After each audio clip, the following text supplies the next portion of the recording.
पिछले एपिसोड में हमने देखा था कि पिंगान की फाइट जियान के साथ हो चुकी थी, जहां दोनों शुरुआत में तो एक दूसरे के ऊपर अटैक करते हैं, लेकिन बाद में पिंगान ने जियान का वहां पर खेल खत्म कर दिया था। उसने उसे मार दिया होता है, लेकिन तब वहां पर मास्टर आते हैं। मास्टर को पता चलता है कि पिंगान के अंदर जीमाओ ने किसी तरह का स्पेल लगा दिया था, इसी वजह से पिंगान इतना ज्यादा एग्रेसिव होते जा रहा था। वरना पिंगान पहले तो ऐसा बिल्कुल भी नहीं हुआ करता था। इसी वजह से मास्टर जो होते हैं पिंगान को सारी चीजें बताते कि यहाँ पर उसके फैमिली किस तरह से रहा करते थे। साथ ही वो उसे अपॉर्चुनिटी के बारे में भी बताते हैं जिसे लेने के लिए सारे लोग यहाँ पर आते हैं। ये सारी बात सुनकर तो पिंगान हैरान रह चुका था, जिसके बाद यहाँ से ये एपिसोड शुरू होता है। तो इस एपिसोड की शुरुआत में वो बच्चा जो था अभी तक के अपने स्पिरिचुअल वर्ल्ड के अंदर ही होता है, जहाँ पर वो थंडर ड्रैगन आ चुका था उसे बचाने के लिए। शुरुआत में तो बच्चा बहुत ज्यादा डर रहा होता है कि आखिर ये थंडर ड्रैगन है कौन, और क्या ये सच में यहाँ पर मुझे बचाने ही आया है या फिर मेरी ही जान लेने के लिए आया है। लेकिन जब वो देखता है कि थंडर ड्रैगन तो यहाँ पर उस मॉन्स्टर के ऊपर अटैक कर रहा है, तो वो बच्चा समझ जाता है कि नहीं, ये ड्रैगन यहाँ पर मुझे मारने नहीं आया बल्कि इन मॉन्स्टर से लड़ने के लिए आया, ताकि मुझे इन मॉन्स्टर से बचा सके। ये देखकर वो बहुत ज्यादा खुश हो चुका था कि अरे वाह, पिंगान ने जो मुझे मछली दी थी वो ड्रैगन में बदल गया और ये ड्रैगन यहाँ पर मुझे बचाने के लिए आया है। इसलिए वो उस ड्रैगन से कह रहा होता है, जा मेरे शेर, इन सारे मॉन्स्टर को खत्म कर दे। इन सभी मॉन्स्टर ने मुझे बहुत ज्यादा परेशान किया, इन्होंने मुझे ऐसे ऐसे विजन दिखाया जिसके बारे में मैं कभी सोच भी नहीं सकता। तो जा इन लोगों से बदला ले, मेरे लिए, मेरी माँ के लिए और मेरे दोस्त पिंगान के लिए। मैं यहाँ पर एक भी मॉन्स्टर को जिंदा नहीं देखना चाहता हूँ। इस वजह से तो उस थंडर ड्रैगन ने वहाँ पर सारे मॉन्स्टर के ऊपर हमला करना शुरू कर दिया था। वो सभी मॉन्स्टर को मार रहा होता है। वो ड्रैगन बहुत ही ज्यादा स्ट्रॉन्ग और पावरफुल लग रहा था, जिसके सामने तो कोई भी मॉन्स्टर नहीं टिक पाते। ड्रैगन ने अपनी थंडर पावर का इस्तेमाल करते हुए सारे के सारे मॉन्स्टर को वहाँ पर अपने अंदर ही सक कर लिया था, और कुछ ही टाइम के अंदर पूरा का पूरा वो स्पिरिचुअल वर्ल्ड वहाँ पर मॉन्स्टर से फ्री हो जाता है। सब मॉन्स्टर वहाँ के खत्म हो चुके थे। जो देखकर वो बच्चा कह रहा था, वाह मेरे शेर, तूने कमाल कर दिया, तूने तो आज यहाँ पर मेरा दिल खुश कर दिया है। मैं इतना ज्यादा खुश हूँ कि इसके बारे में तुझे बता भी नहीं सकता। तेरा बहुत बहुत शुक्रिया यहाँ पर आकर मुझे बचाने के लिए, वरना तो मैं यहाँ पर इन मॉन्स्टर के हाथों मर ही गया होता। जिसके बाद वो थंडर ड्रैगन उसे उस स्पिरिचुअल वर्ल्ड से बाहर निकाल देता है। बाहर आने के बाद तो उस बच्चे को सुकून मिला था कि मैं कितनी अजीब जगह पर चला गया था और आखिरकार मैं यहाँ पर बाहर निकल कर आ गया हूँ। बाहर आने के बाद वो बहुत ज्यादा खुश होता है। जीमा वहाँ पर कह रहा था, तुमने काफी अच्छा टाइम बिताया उस स्पिरिचुअल वर्ल्ड के अंदर। मैं यहाँ पर दावे से कह सकता हूँ कि तुम्हारा फ्यूचर बहुत ही ज्यादा ब्राइट होने वाला है। देखो, मैं यहाँ से शानजियान लेक में जा रहा हूँ, तो मैं चाहता हूँ कि तुम भी मेरे साथ चलो, हम दोनों वहीं जाकर प्रैक्टिस वगैरह करेंगे। जीमा को तो वैसे भी मास्टर ने शानजियान लेक में ही जाने के लिए कह दिया था, और वो वहीं पर रहेगा अगले कई सालों तक के, क्योंकि ये उसकी सजा होगी पिंगान के अंदर वो तालिस्मान डालने की, जिसकी वजह से पिंगान एग्रेसिव हो गया था। इसी वजह से वो बच्चे को भी कह रहा होता है कि तुम भी मेरे साथ चलो, हम शानजियान लेक में ही जाकर कल्टीवेशन वगैरह करेंगे और मैं तुम्हें कल्टीवेशन सिखाऊंगा। बच्चे की माँ तो इस बात के लिए तैयार हो जाती है, क्योंकि उसे नहीं पता था कि असल में जीमाओ किस तरह का इंसान है। वो बस अपने बच्चे का फ्यूचर देखते हुए इस चीज के लिए वहाँ पर हामी भर देती है। उस बच्चे को तो काफी ज्यादा बुरा लग रहा था कि न जाने आगे मेरे साथ क्या होगा, लेकिन कुछ भी हो, मैं आखिरी बार तो पिंगान से मिलने जाऊंगा। दूसरी तरफ हम मास्टर को देखते हैं, जिनके साथ वो डिसाइपल भी होता है। जो डिसाइपल यहाँ से जा रहा है, वो डिसाइपल वहाँ पर ब्रदर सॉन्ग के साथ गेम खेल रहा था, जिसमें वो डिसाइपल जीत जाता है। ब्रदर सॉन्ग कह रहा था, अरे वाह, तुमने तो मुझे यहाँ पर हरा दिया, कमाल की बात है। और हाँ, मैंने सुना कि तुम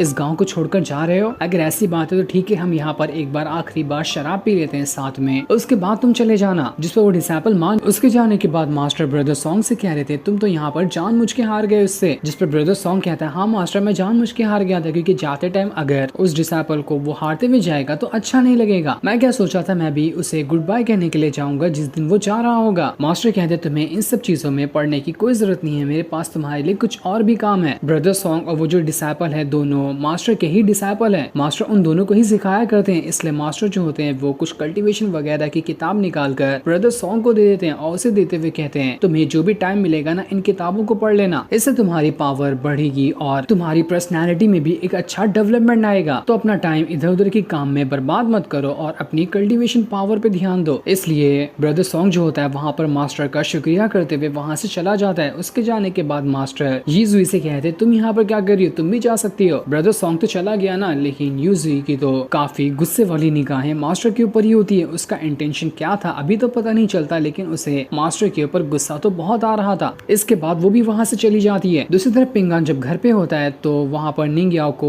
वो पिन दिखाई देती है जो कि मास्टर ने पिंगान को दिया था। उसे देखकर तो निंग्याओ कह रही होती है, अरे वाह, ये तो बहुत ही कमाल की पिन है, ये तुम्हें कहाँ से मिल गई। पिंगान उसे सारी बात बताता है कि वहाँ पर क्या हुआ, मैंने किस तरह से जियान और गोल्डन फेरी को मार दिया तो सही टाइम पर आकर मुझे मास्टर ने बचाया, वरना तो न जाने में और कौन कौन से लोगों को मार देता। ये सुनकर निंग्याओ कह रही होती है, तुम तो वैसे काफी ज्यादा कमजोर हो, तुम्हें खुद को और ज्यादा पावरफुल बनाना चाहिए। देखो तुमने वहाँ पर कितने घटिया से कांच का इस्तेमाल किया उसकी जान लेने के लिए, जबकि तुम्हारे पास इतनी पावर होनी चाहिए कि तुम्हारे एक पंच में ही लोग ढेर हो जाए। तुम मुझे ही देख लो, अगर मैं यहाँ पर तुम्हारे ऊपर हल्का से भी अटैक क्यों ना करूँ, तुम यहाँ पर ढेर हो जाओगे। तो इसलिए अपनी पावर को बढ़ाने पे ध्यान दो। मैं यहाँ पर तुम्हारी मदद करने के लिए तैयार हूँ, मैं तुम्हारी मदद करूंगी तुम्हें स्ट्रॉन्ग बनाने में, क्योंकि तुमने मेरी जान बचाई है। जब तक तुम कमजोर रहोगे ना तब तक तुम्हें कोई भी भाव नहीं देने वाला, सारे लोग बस तुम्हें इग्नोर करेंगे, तुम्हें कोई इंपॉर्टेंस नहीं देगा। इसलिए खुद को पावरफुल बनाना एक बहुत ही ज्यादा इंपॉर्टेंट काम है। तभी घर के बाहर वो बच्चा आ जाता है जो पिंगान से कहता है, पिंगान जल्दी दरवाजा खोल, देख मैं तुझसे मिलने के लिए आया हूँ, इसके बाद मुझे नहीं पता कि कब मैं तुझसे मिलूंगा। पिंगान की जल्दी दरवाजा ना खोलने पर जैसे वो लात मार रहा होता है कि पिंगान दरवाजा खोल देता है। इस वजह से तो बच्चे की टांग वहाँ पर चिरा चुकी थी। वो बच्चा पिंगान से कहता है, तू कभी नहीं सुधरने वाला। इसके बाद वो पिंगान को गले लगाते हुए कहता है, पिंगान तेरा बहुत बहुत शुक्रिया, तुझे पता भी है कि मैं अभी कहाँ चला गया था, तूने जो मुझे मछली दी थी ना, मैं तुझे बता नहीं सकता कि वो कितना पावरफुल थंडर ड्रैगन है। अभी तो बच्चा है लेकिन मैंने स्पिरिचुअल वर्ल्ड के अंदर उसकी रियल पावर देखी कि वो आगे चलकर कितना स्ट्रॉन्ग होने वाला है। पिंगान उसके मुंह पे हाथ रखते हुए कहता है, अरे रुक जा इतनी जोर से मत बोल, इधर उधर का कोई सुन लेगा। मुझे पता है कि वो मछली कितनी ज्यादा स्ट्रॉन्ग है और आगे चलकर वो कितना पावरफुल ड्रैगन बनेगा, लेकिन वो गिफ्ट मैंने तुझे दिया है। मैं नहीं चाहता था कि तू जोर जोर से बोलकर सबको इसके बारे में बता दे और कोई तुझसे वो ड्रैगन छीन ले। उस ड्रैगन को ना तू हमेशा अपने पास रखना, दुनिया का कोई भी खतरा तेरे सामने क्यों ना आ जाए, वो ड्रैगन हमेशा तुझे प्रोटेक्ट करे। ये एक दोस्त के नाते छोटा सा गिफ्ट मैंने तुझे दिया था, उसे हमेशा अपने पास रखना। तू जहाँ पर भी चले जाएगा वहाँ पर ये ड्रैगन तेरा साथ देगा। जो सुनकर वो बच्चा काफी ज्यादा इमोशनल हो चुका था। वो पिंगान से कह रहा होता है, मैं जा रहा हूँ शानचुआन लेक के पास, वहाँ जाने के बाद वो जो जीमा है मुझे कल्टीवेशन करना सिखाएगा। मुझे नहीं पता कि कब मैं वहाँ पर से वापस आऊंगा, लेकिन उम्मीद तो है कि जल्दी मैं वहाँ से आने की कोशिश करूंगा। वो जैसे ही बच्चा निंग्या को घर पे देखता है वो हैरान रह जाता है। वो पिंगान से कहता है, वाह पिंगान यहाँ पर लड़की पटा ली तूने और बताया भी नहीं, कमाल है। पिंगान उससे कहता है, अरे यार तू तो बहुत ज्यादा सोच रहा है, ऐसी कोई बात नहीं है। वो बच्चा जो होता है वहाँ पर अपने घर से लाई हुई कुछ चीजें जो होती है वहाँ पर रख कर जाने लगता है एक गिफ्ट के हिसाब से, क्योंकि वो पिंगान को उस ड्रैगन को देने का शुक्रिया करना चाहता था, लेकिन पिंगान उसे नहीं लेता। पर फिर भी बच्चा सुनने को तैयार नहीं होता और घर पर वो सारी चीजें फेंक कर वहाँ से जा रहा होता है। जाते हुए भी उसे बहुत बुरा लग रहा था कि वो अगली बार न जाने कब मिलेगा पिंगान से। वो बस इतना कहते हुए जाता है, कभी अगर फ्यूचर में तेरे बच्चे वगैरह हुए ना तो अपनी वाइफ और बच्चे के साथ जरूर मुझसे मिलने के लिए आना, मैं वही शानचुआन लेक पर ही रहूंगा। दूसरी तरफ हम होटल का सीन देखते हैं जहाँ पर वो डिसाइपल और ब्रदर सॉन्ग आपस में शराब पी रहे थे। तभी बाहर से एक पतंग उड़ रही होती है जिस पर एक लेटर लिखा हुआ था। वो लेटर लिन ने ही भेजा था यीजुई के लिए। उसमें लिखा होता है कि यीजुई देख तेरा हस्बैंड इधर है, तेरा ध्यान किधर है। क्योंकि लिन ने जब पहली बार यीजुई को देखा था तभी से वो उसे पसंद करने लग गया था, लेकिन यीजुई उस लेटर के ऊपर भाव नहीं देती। तभी वहाँ पर दो भाई लोग आ जाते हैं जो लिन से कह रहे थे, ये कौन सा पुराना तरीका निकाल लिया पटाने का, रुक हम तुझे बताते हैं कि नया तरीका क्या होता है। इसके बाद तो वो लोगों ने वहाँ पर लिन के ऊपर ही हमला करना शुरू कर दिया था। वो उससे कह रहे होते, छुछुंदर की शक्ल के, तेरी पास तो शक्ल भी नहीं है और तू चला है यहाँ पर लड़कियां पटाने के लिए, अभी मजा चखाते हैं तुझे। लिन बेचारा वहाँ से डरकर भाग रहा होता है क्योंकि वो दोनों भाई तो उसके पीछे ही पड़ चुके थे।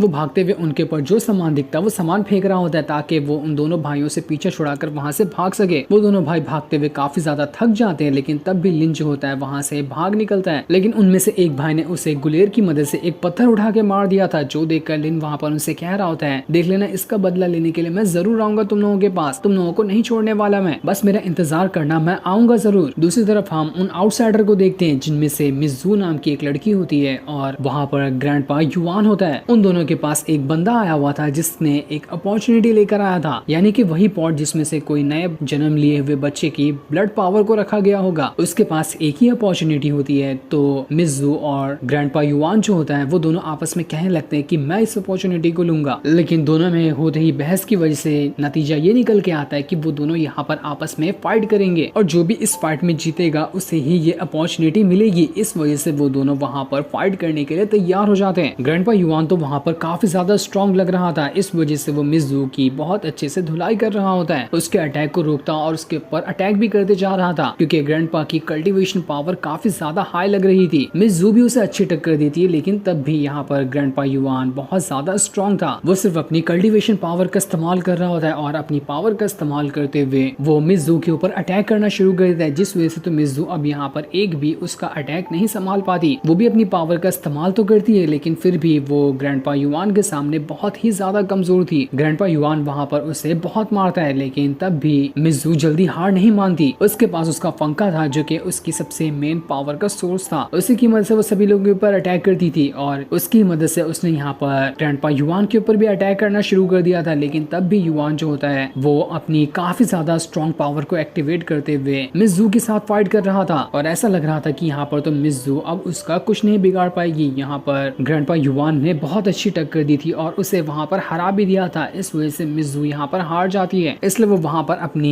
हार मानते हुए ग्रैंडपा युआन से कहती है ठीक है, ये जो अपॉर्चुनिटी आई है उसे तुम ही रख लेना। लेकिन यहाँ पर ग्रैंडपा युआन कहता है मैं यहाँ पर तुमसे फाइट अपॉर्चुनिटी के लिए नहीं कर रहा था, तुम चाहो तो अपॉर्चुनिटी को तुम खुद रख सकती हो, लेकिन मैं यहाँ पर कुछ और चीजों के बारे में बात करना चाहता हूँ। तुम्हें तो पता ही होगा कि हम दोनों यहाँ पर क्यों आए हैं। हम यहाँ पर उसी स्वॉर्ड सूत्र को लेने के लिए आए हैं जो कि बहुत ही ज्यादा मिस्टीरियस है। हमें पता है कि वो इसी टाउन के अंदर मौजूद है। एक बार हमें स्वॉर्ड सूत्र मिल जाए तो उसके बाद हमारा यहाँ का मिशन पूरा हो जाएगा। मैं यहाँ पर आपसे वैसे भी दुश्मनी नहीं करना चाहता, क्योंकि अगर जब तक हम दोनों नहीं मिलेंगे तब तक कि हमें स्वॉर्ड सूत्र नहीं मिलने वाला, और स्वॉर्ड सूत्र लिए बगैर तो हम लोग यहाँ से जाने भी नहीं वाले। जिसके बाद वहाँ पर वो दोनों भाई आ चुके थे। मिज़ू जो होती है उन दोनों भाइयों से कह रही होती है तुम्हें पता है कि हमने तुम्हें यहाँ पर क्यों बुलाया है, हमें ना स्वॉर्ड सूत्र चाहिए। तुम जानते हो ना कि स्वॉर्ड सूत्र क्या है, और शायद तुम्हें ये भी पता होगा कि हमें वो कहाँ से मिल सकता है। स्वॉर्ड सूत्र इस टाउन के इमॉर्टल लोगों के पास होगा। अगर हम लोग यहाँ से अगर स्वॉर्ड सूत्र लाने गए तो बाहर के लोगों को हमारे पर शक भी हो सकता है, क्योंकि वैसे भी हम एक आउटसाइडर ही है। अगर किसी यहाँ के इमॉर्टल वगैरह को हमारे ऊपर शक हुआ तो इससे गड़बड़ी भी हो सकती है। इसलिए इस काम के लिए हमने तुम दोनों को चुना है। तुम लोगों को हमें वो स्वॉर्ड सूत्र ला कर देना है जो इस टाउन में मौजूद है। अगर तुमने ये काम हमारे लिए कर दिया तो इसके बदले हम तुम्हें बहुत ही अच्छा इनाम देंगे। इतना ज्यादा अच्छा इनाम होगा कि उसके बारे में तुम सोच भी नहीं सकते। तो बताओ कि तुम लोगों को हमारा ये ऑफर कैसा लगा, ला के दोगे ना हमें वो स्वॉर्ड सूत्र। उनमें से जो एक भाई होता है उसकी नजर तो मिज़ू के कहीं और पर ही थी। वो क्या बोल रही होती है वो तो उसके दिमाग के ऊपर से जा रहा था, लेकिन उसकी आंखें सब समझ रही होती है। लेकिन इसके बारे में मिज़ू को पता चल जाता है कि आखिर ये बंदा कहाँ देख रहा था। इस वजह से वो बहुत ही ज्यादा गुस्सा हो जाती है। दूसरी तरफ हम निंग्याओ वो पिंगान से कह रही थी पिंगान बताओ कि तुम्हें मेरा ऑफर पसंद आया भी या फिर नहीं। मैं यहाँ पर तुम्हारी मदद करना चाहती हूँ, तुम्हारे कल्टीवेशन पावर सिखाने में और स्वॉर्डमैनशिप सिखाने में। अगर मैंने यहाँ पर तुम्हारी मदद की तो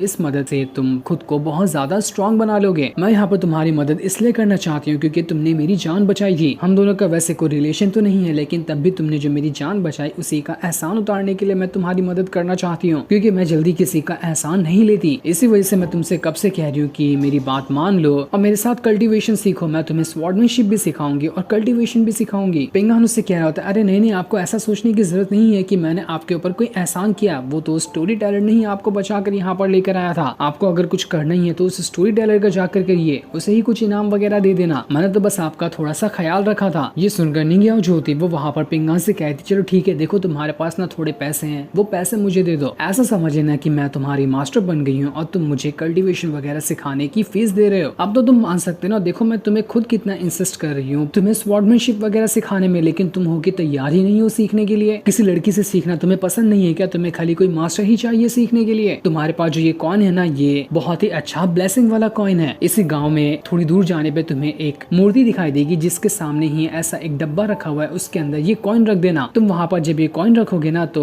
तुम जो भी वहाँ पर विश मांगोगे वो तुम्हारी विश पूरा होने के थोड़े बहुत चांसेस हैं। तो अभी के लिए ये पैसे मैं तुमसे ले रही हूँ और यही पैसों को मैं तुम्हें रिटर्न कर रही हूँ। तो तुम जाकर मेरे लिए भी कुछ मांग लेना और अपने बारे में भी कुछ मांग लेना। अब तो अपना हिसाब बराबर हो गया ना। तो बताओ कब से शुरू करने वाले हो ट्रेनिंग को? लेकिन तब भी पिंगान जो होता है वो इसके लिए तैयार हो ही नहीं रहा था। एक नंबर का गधा इंसान होता है वो निंग्याओ के साथ रहते रहते ही खुद को अनकंफर्टेबल महसूस करा रहा था। उसे शर्म आ रही होती कि आखिर वो लड़की से कैसे ही क्या कुछ सीखेगा। तब निंग्याओ वहाँ पर उससे साफ साफ कह रही थी कि पिंगान चलो मुझे एक चीज का सवाल का जवाब दो कि क्या मैं तुम्हें अच्छी दिखाई देती हूँ? ये सुनकर तो पिंगान हैरान रह जाता है कि अरे ये किस तरह का सवाल हुआ। वो ये सवाल सुनते साथ ही और भी ज्यादा शर्माने लगता है, जो देखकर निंग्याओ उसे कहती है देखो मुझे तुम्हें एक बात बतानी है कि जिसे भी मैं पसंद करूंगी ना वो एक बहुत ही ज्यादा पावरफुल कल्टीवेटर और स्वॉर्डमैन होगा, जो इस तरह से स्वॉर्ड चलाता हो कि उसकी एक ही स्वॉर्ड स्लैश से पावरफुल कल्टीवेटर खत्म हो जाए। तो मुझे तुम्हारी हरकत देख के लग रहा है कि तुम थोड़ा बहुत तो मुझे पसंद करते ही होगे, इसलिए मेरे खातिर खुद को पावरफुल बनाओ। उसके बाद तो जब तुम पावरफुल बन जाओगे तो मैं वैसे ही तुम्हें पसंद करने लगूंगी, क्योंकि मैंने अपनी पसंद तुम्हें अभी बताया कि मैं सिर्फ पावरफुल लोगों को पसंद करती हूँ। मेरे ख्याल से इतना रीजन काफी है तुम्हारा कल्टीवेशन सीखने के लिए। बताओ मैंने सही कहा ना? अब तो मान रहे हो कल्टीवेशन सीखने के लिए? पिंगान उससे कह रहा होता है अरे नहीं नहीं यार, मैं तुमसे कैसे कहूँ, देखो हाँ मैं तुम्हें वो पसंद तो करता हूँ लेकिन उस तरह से पसंद नहीं करता, तुम बस एक लड़की हो और अच्छी दिखती हो। जिस पर निंगिया कहती क्या कहा तुमने, इसका मतलब मैं तुम्हें अच्छी नहीं दिखाई देती, यही कहना चाहते हो ना तुम, तो साफ साफ क्यों नहीं कह रहे थे, तुमने मुझे बुरा बोला, अब तो मैं तुम्हें नहीं छोड़ूंगी। पिंगान बेचारा कह रहा था अरे यार कौन सी मुसीबत में फंस गया, कोई मुझे यहाँ से बाहर निकालो, मुझे नहीं रहना यहाँ पर। वो जैसे भाग रहा होता है वो गिरने पड़ने लग गया था कि यार मैं तो कहाँ आकर फंस गया, लेकिन फिर भी निंगिया अब उससे बहुत ज्यादा गुस्सा हो चुकी थी। दूसरी तरफ मिज़ू जो होती है उन दोनों भाइयों को बहुत मार रही थी क्योंकि उसे पता चल चुका था कि उसमें से एक भाई की नजर कहीं और थी, इसी की सजा वो उसे दे रही थी। सिपाही मिलकर उन दोनों भाइयों को बहुत ही गंदे तरीके से मार रहे थे। उतना सा नजर घुमाने की सजा इन लोगों को यहाँ पर बहुत ही बढ़िया तरीके से मिल रही होती है। वहीं पर दो बच्चे लोग भी खड़े थे जो कि हो सकता है कि मिज़ू के ही बच्चे होंगे या फिर उसके ही रिश्तेदार होंगे। वो दोनों वहाँ पर एक छोटे से तालाब के पास आकर मछलियाँ देख रहे होते हैं। दोनों बच्चे खेलते हुए यहाँ पर शर्त लगा रहे थे कि हम यहाँ से तालाब से कुछ मछलियों को बाहर निकालेंगे और किसी एक मछली के ऊपर उन दोनों में से एक भाई का नाम लिख देंगे। पानी के बाहर आने के बाद अगर वो मछली यहाँ पर जिंदा रह गई ना तो वो भाई जिंदा रह जाएगा जिस भाई का नाम मछली पे लिखा होगा, और अगर वो मछली मर गई तो उसी के साथ साथ उस भाई को भी यहाँ पर मारते हुए जान से खत्म कर दिया जाएगा। तो बताओ ये खेल तुम्हें कैसा लगा, जिसमें वो दोनों भाई जो होते हैं इस खेल के लिए मान जाते हैं। और उन लोगों ने तालाब की मछली को देखकर उस पे ही सोचने लग गया था कि इस पर हम छोटे भाई का नाम लिखते हैं, पानी से बाहर आने के बाद ये मछली अगर जिंदा रही तो छोटा भाई बच जाएगा। जिसके बाद ग्रैंडपा युआन जो होता है एक बहुत ही जोरदार अटैक उस तालाब पे क्या कर देता है कि तालाब की कई सारी मछली बाहर फेंका चुकी थी। बाहर आने के बाद तो